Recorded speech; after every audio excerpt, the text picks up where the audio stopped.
Yo, this is Fox. Welcome back to some more Torchlight Frontiers. Today, I'm going to be discussing whether or not Torchlight Frontiers is pay to win, since it's going to be free to play. I'll leave a link to the article in the description down below.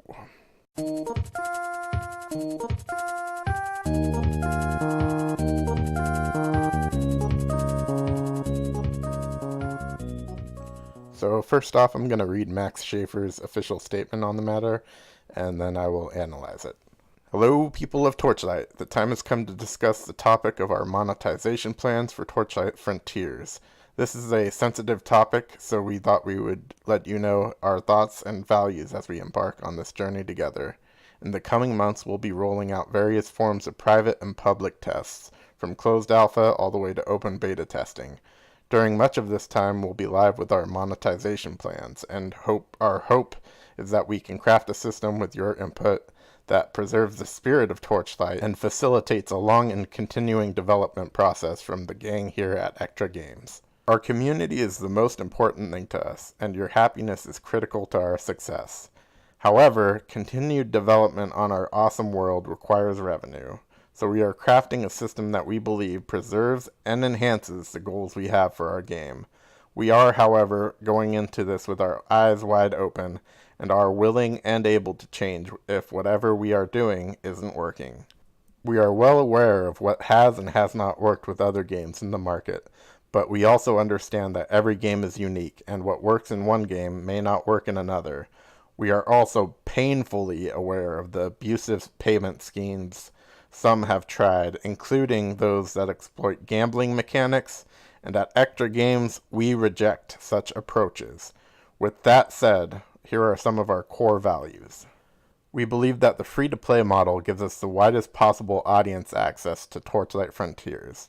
We will be building the game with this approach to start, with the hope that it provides the ability to grow and expand our game for years to come. If it doesn't, we will change course. We believe item sales should enhance enjoyment of the game. We believe the best items to sell are the ones that you want to buy, but do not need to buy. We believe that you should earn your gameplay rewards through adventuring and killing monsters. However, we understand that some people's time is constrained by real-life responsibilities. So, within reason, we will allow for limited acceleration of various metrics, like gold, luck, etc. Whenever possible, we think these powers should be shareable with your friends, and will still require that you earn your loot through adventuring. We believe that normal gear, like your armor and primary weapons, should be attainable only by adventuring and finding them. That said, we may sell some special items like specific relic weapons. If we do, we will always strive for there to be a reasonable way to attain or craft them through normal gameplay. We seek to have fun with cosmetic items, like decor for your fort. These will span the spectrum from things you can buy, to things that will drop from monsters, to things you can craft. These items have no gameplay effect, so they are entirely optional for you. But they are fun. We reject pay to win. For one thing, there is no specific winning in Torchlight Frontiers. We want you to be who and what you want to be in our world. We know that killing a boss and finding that cool rare item is immensely satisfying, but buying that same item from a store or auction house is less so. We have no plans to gate content from you. There will be no premium areas where paying players can play, but non-paying players cannot.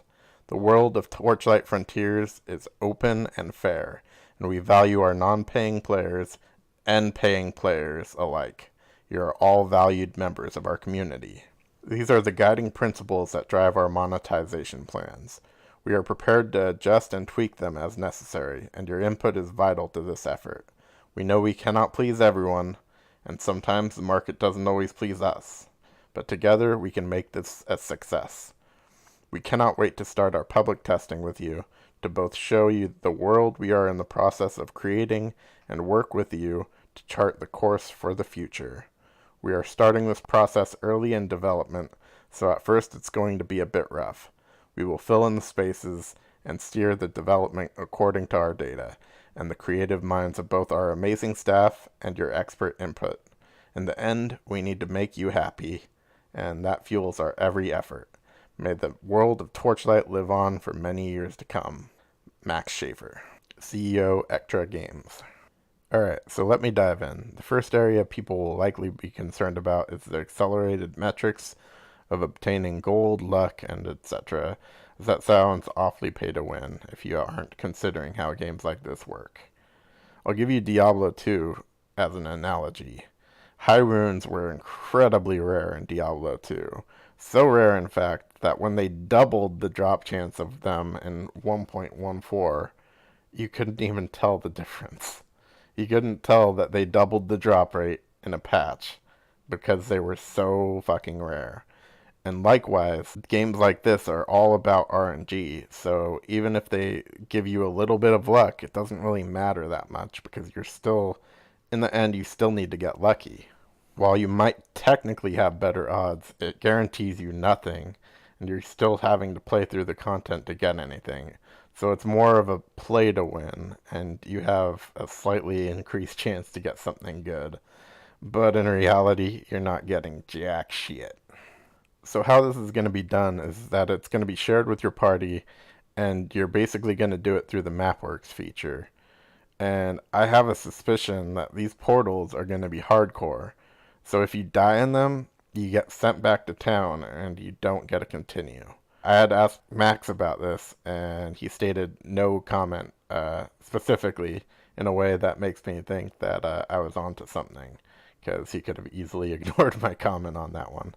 So I actually think that adds an interesting twist to it, because if you fuck up, then you lose your portal. I actually suspect that the current MapWorks we're testing in alpha right now is actually a test of the bonus luck portals, because we are getting bonus luck from being in them, and the current setup doesn't really seem like something that's going to be in the game when it goes live. So I kind of suspect that we're actually the test dummies on this front, and they can give a preview as to what it's like, and that it's not going to be the end of the world if someone buys a luck portal. But I could be wrong on this.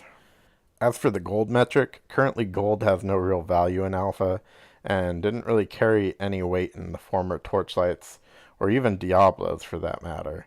It was more of a currency to allow you to buy mediocre gear if you were below par, but only in Diablo 2 pre-expansion could it be used to gamble for unique items, and at some point relatively shortly after that, that was changed only to rare items.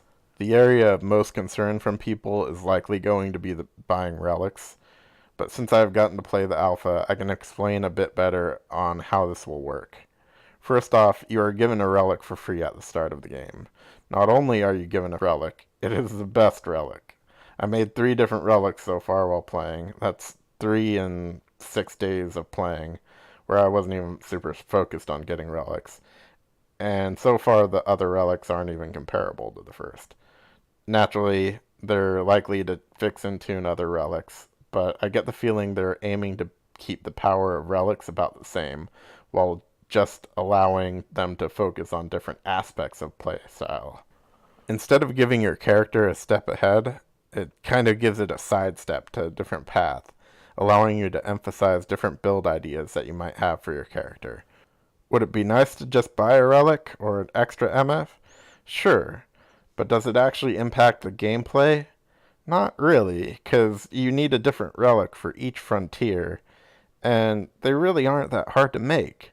So as long as they don't deliberately distort the drop chances for those items, then it'll actually be fine. Like, it really won't matter. It'll be convenient, yes, but what they're aiming for is to have it convenient, but at the same time not game breaking, which perfectly sums up what Max's goals were in these features. Is it possible I'm wrong in all of this? Sure. Hopefully not, but it's a distinct possibility things will change. That being said, this company is very good at listening to its base. Things like this only become an issue when companies are either out of touch with their fan base or excessively greedy, and I don't really picture that being the case with these people. You can literally talk to them in Discord and voice your concerns, give feedback, ask questions as to why they did something, and they'll actually answer and reply and tell you exactly what their goals were when they were doing something. Like, it's they actually communicate. So I think that's the most important thing. An example of this was someone voicing their concerns to Max Schaefer, the freaking CEO of the company, about the relic weapons being purchasable, and this was Max's response. I understand the very reasonable concerns about being pay to win, or even pay to advance faster. These systems have been abused, and you are rightfully gun shy. I'd only ask that you give it a shot and see that it isn't the systems that are the problem, it's the implementation. We designed our system for one reason, to be able to continue developing and building the world of Torchlight Frontiers. We have a responsibility to do that to you, to our employees, and to our parent company. We obviously talked about cosmetic only, but it's risky that we wouldn't meet financial needs with it, and it's also not responsive to a huge number of people who don't have 6 hours a day to keep up. The reason we think boosts are okay in our game is that it's not a competitive race to the top game in general. It's about making your little empire and shaping it in the way you want. You still have to adventure and kill monsters to get your loot, aside from the relic weapons, which have limited use. Also, our plan right now is that the boosts are only available in maps, and you share the maps with your party, and everyone gets the boost. End quote. So with all that being said, the best I can suggest is just to wait and see. It's possible it'll all be fine, and their current plans won't be an issue. It's also possible that it'll be a giant shit show and go horribly wrong, and they'll have to adjust their goals. But there's no real point in fretting over it until you can actually see the effects of the systems in game yourself.